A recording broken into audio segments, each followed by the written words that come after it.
Hello friend, welcome back आपके अपने YouTube channel सक्षम मंत्रा में। मैं हूँ पेश दोस्तों मैं आपको नेवी के लिए हमारा जो बैच चल रहा था उसमें आपको साइंस पढ़ा रहा था। और साइंस का जो पहला पार्ट है वो दोस्तों फिजिक्स है। और फिजिक्स में दोस्तों हमारे 2 चैप्टर हो चुके हैं। पहला भौतिक जगत एवं मापन और दूसरा दोस्तों काइनेटिक्स अर्थात गतिकी।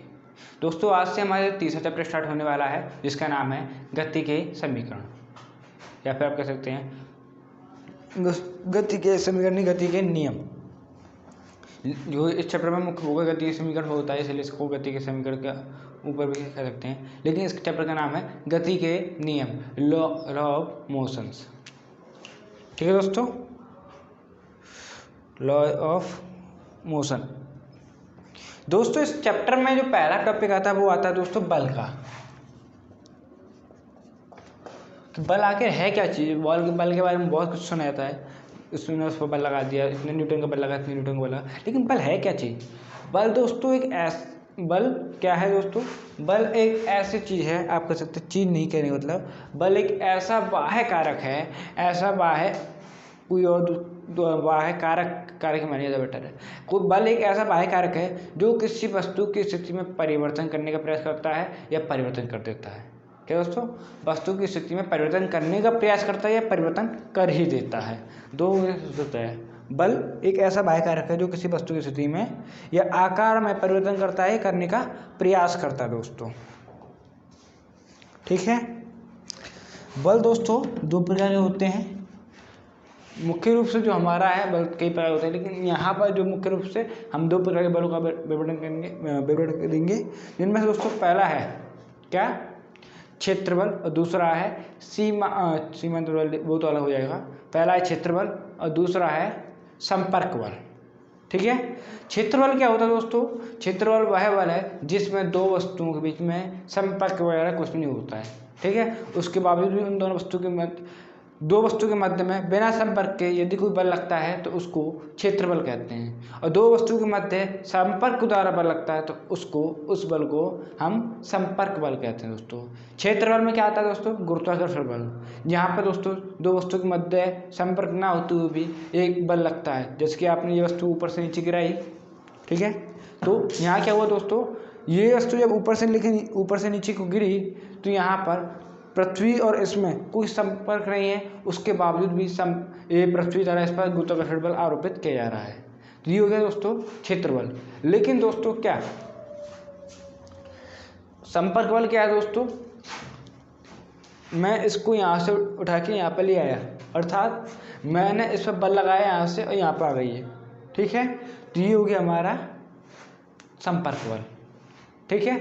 संपर्क में क्या है, मेरा हाथ इसको टच कर रहा है, और जो क्षेत्र बल है उसमें इस पेन को पृथ्वी टच करे ना भी कर रही है, तो इसका मतलब ये सपोज दैट अगर पृथ्वी इसको टच कर रही है तो इसका मतलब ये कि उसके पास में ही है, मतलब उससे स्पर्श कर रही है, अर्थात उसके जस्ट पर उसी पहली वस्तु पर दूसरी बल आरोपित है। अब दोस्तों आप कह सकते हैं जो इलेक्ट्रॉन और प्रोटॉन का मध्य बल होता है वो भी कैसा होता है दोस्तों, क्षेत्र बल होता है। उसको कहते हैं विद्युत आकर्षण बल, वो भी क्षेत्र बल होता है। नाभिकीय बल होता है वो भी क्षेत्र बल होता है, जो प्रोटॉन न्यूट्रॉन और न्यूट्रॉन के मध्य कार्य करता है। ठीक है। तो हम पढ़ते हैं सबसे पहले बल के बारे में।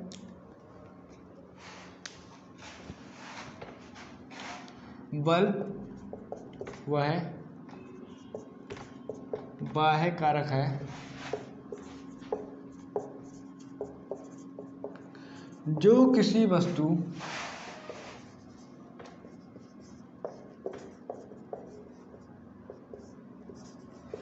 की स्थिति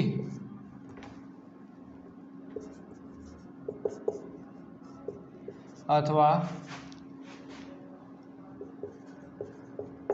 आकार में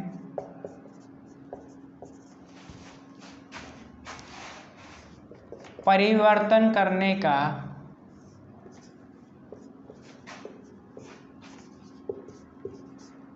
प्रयास करता है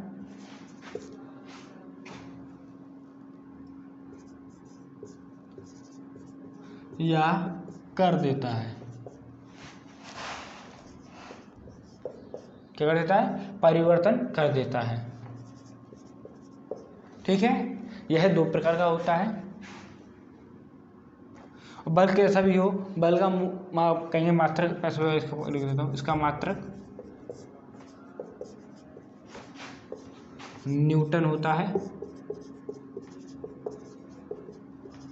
और जो हमारे एग्जाम से टारगेट की जाती है वो होती है विमा, और इसकी विमा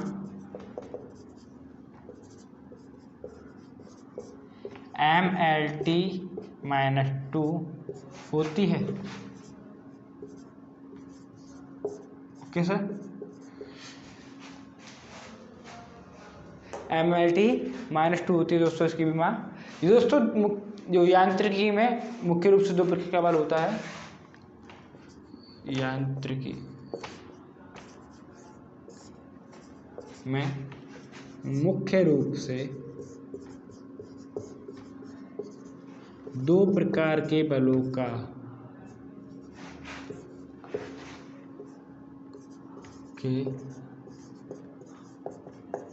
का वर्णन होता है।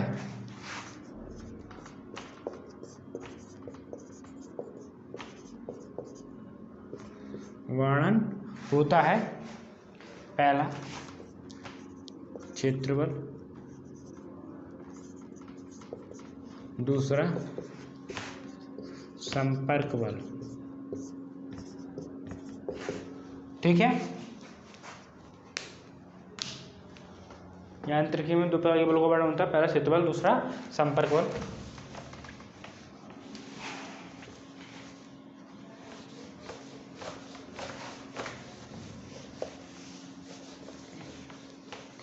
सबसे पहले पढ़ते हैं दोस्तों हम क्षेत्रबल के बारे में।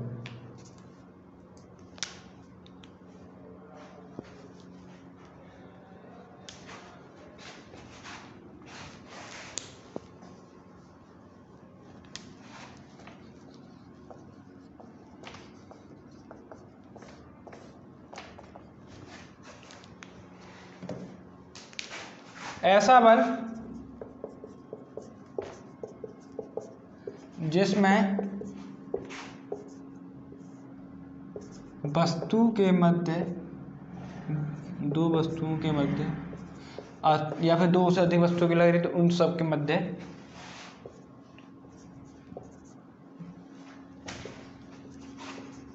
संपर्क की आवश्यकता नहीं होती। संपर्क की आवश्यकता नहीं होती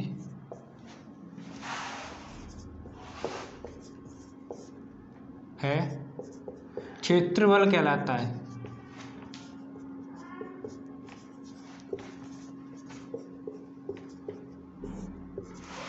क्षेत्रबल कहलाता है दोस्तों। ओके, अब इसमें कौन कौन सा आता है? किसी पिंड तथा पृथ्वी के मध्य लगने वाला गुरुत्वाकर्षण बल,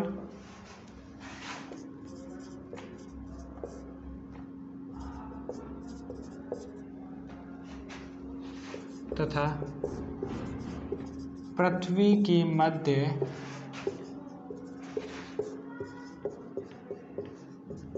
लगने वाला गुरुत्वाकर्षण बल व प्रोटॉन व इलेक्ट्रॉन के मध्य लगने वाला विद्युत स्थैतिक आकर्षण बल। प्रोटॉन व इलेक्ट्रॉन के मध्य, प्रोटॉन तथा इलेक्ट्रॉन के मध्य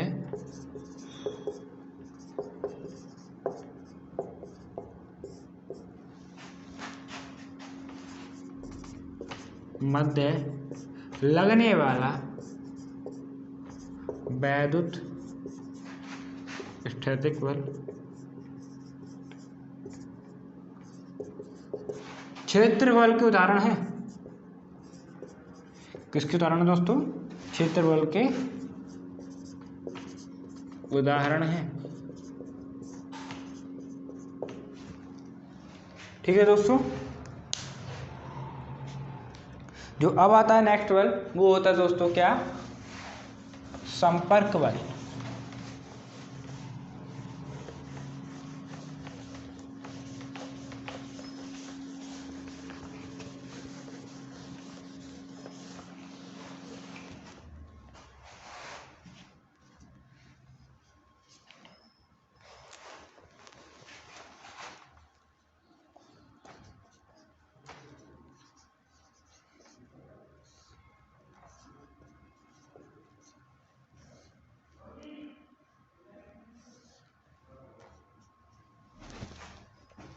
संपर्क बल क्या होता है दोस्तों?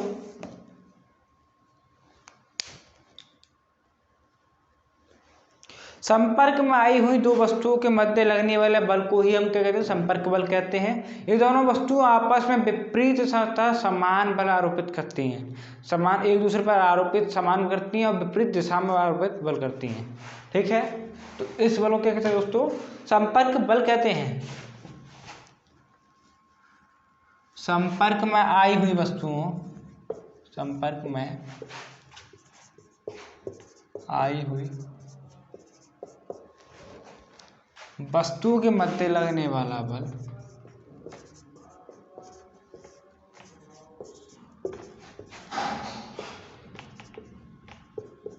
लगने वाले बल को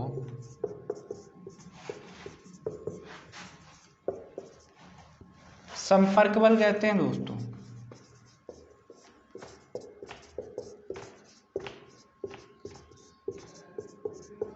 संपर्क बल कहते हैं। ठीक है दोस्तों, यदि संपर्क घर्षणहीन हो तो संपर्क बल उभयनिष्ठ पृष्ठ पर लंबवत लगता है। यदि संपर्क घर्षणहीन हो, यथा संपर्क इन दोनों वस्तुओं के मध्य कुछ घर्षण न लग रहा हो, घर्षणहीन हो, तो संपर्क बल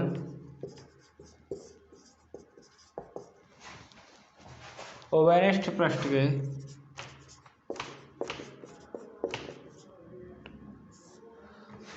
पृष्ठ के लंबवत लगता है।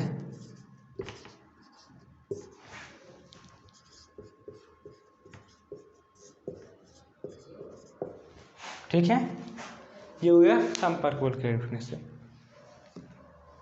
और दोस्तों ये क्या कहलाता है? लंबवत क्रिया बल कहलाता है।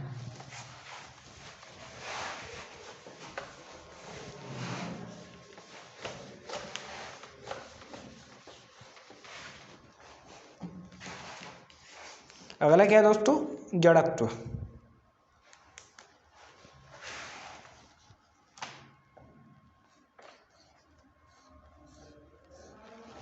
जड़त्व क्या होता है इसके बारे में आइए जानकारी करते हैं।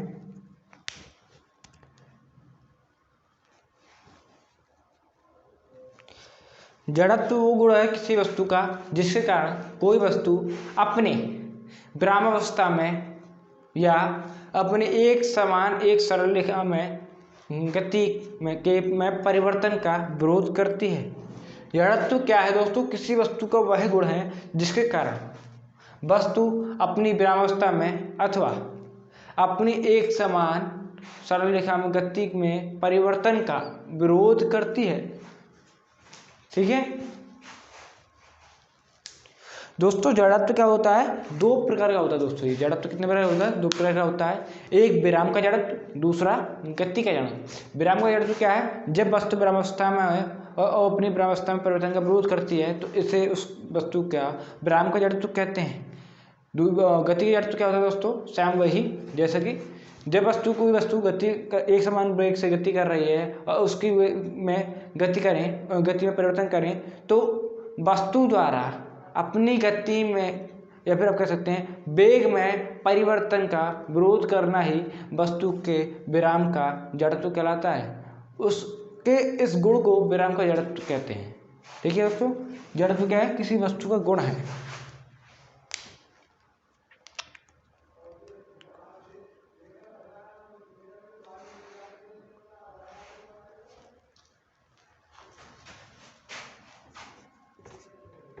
जड़त्व किसी वस्तु का वह गुण है जिसके कारण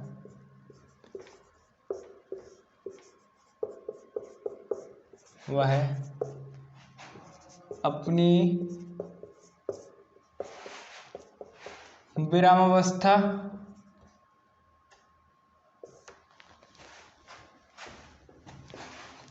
अथवा एक सरल रेखा में एक समान गति के एक सरल रेखा में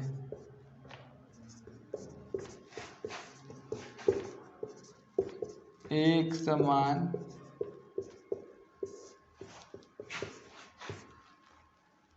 गति के परिवर्तन का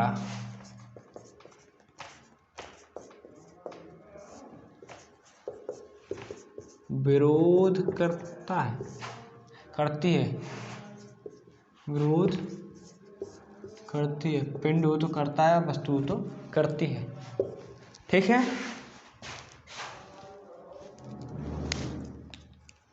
दोस्तों ये दो प्रकार का होता है।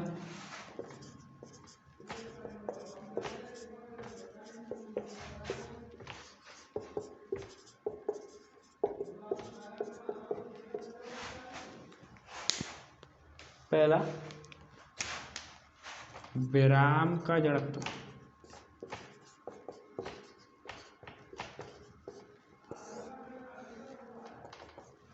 विराम का जड़त्व मैं आप दोस्तों आपको समझा चुका। क्या है कि वस्तु का वह गुण जिसके कारण वस्तु विरामावस्था में ही रहने का प्रयत्न करे। वस्तु का वह गुण जिसके कारण वस्तु अपनी विरामावस्था में रहने का प्रयत्न करे, विराम का जड़त्व कहलाता है। अब दोस्तों इसका एग्जाम्पल देख लीजिए। बस के अचानक चलने पर यात्री पीछे की ओर गिर जाते हैं। एग्जाम्पल इसका देख लीजिए। एक बस के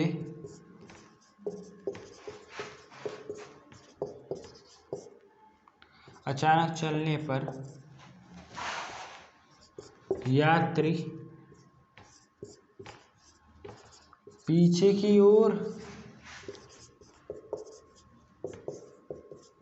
गिर जाते हैं।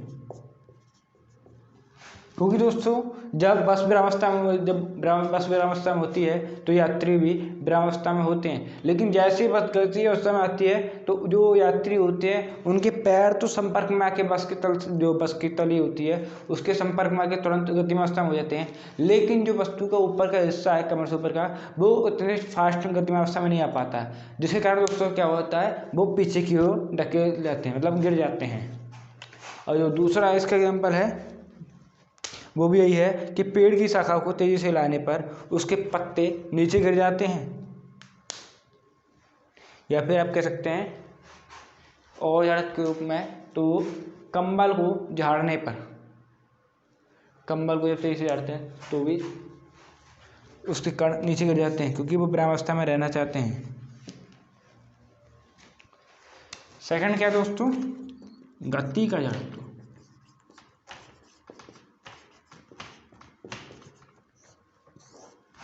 गति का जड़त्व क्या होता है दोस्तों, आइए वो देखते हैं। वस्तु का वह गुण जिस कारण वस्तु एक सरल रेखा में अपनी गति की प्रारंभिक अवस्था को बनाए रखने का प्रयत्न करती है।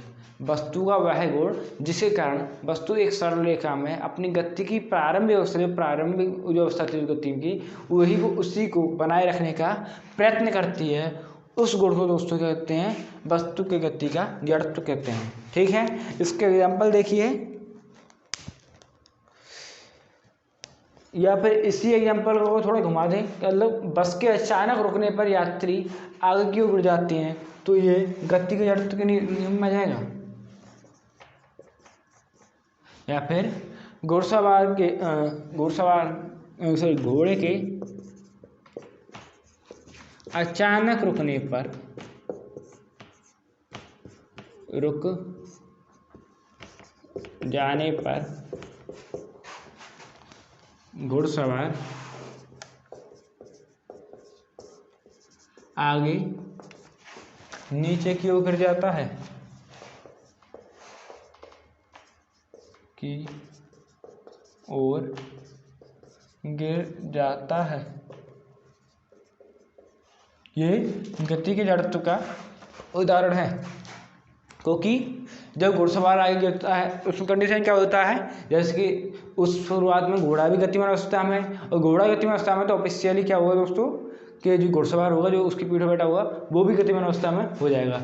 लेकिन जैसे ही घोड़ा रुकता है तो घोड़ा तो गतिमान अवस्था से तुरंत विरामावस्था में आ जाता है, लेकिन जो उस पर जो घुड़सवार बैठा होता है वो भी अभी गतिमान अवस्था में होता है, जिसके कारण वो आगे की ओर गिरता है। ठीक है, पीछे की ओर नहीं गिरेगा दोस्तों, वो आगे की ओर गिरेगा।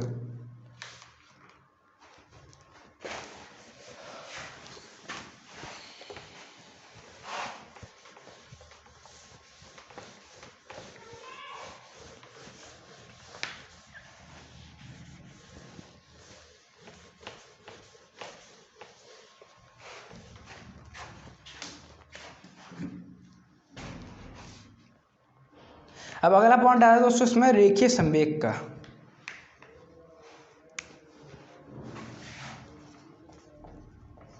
रेखीय संवेग ये क्या होता है दोस्तों? किसी कण के द्रव्यमान व वेग के गुणनफल को कण का रेखीय संवेग कहते हैं।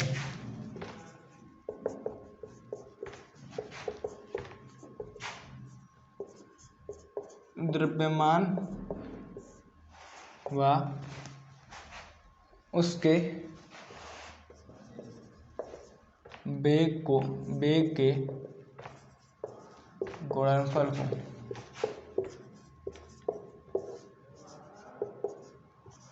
कण का रेखीय संवेग कहते हैं।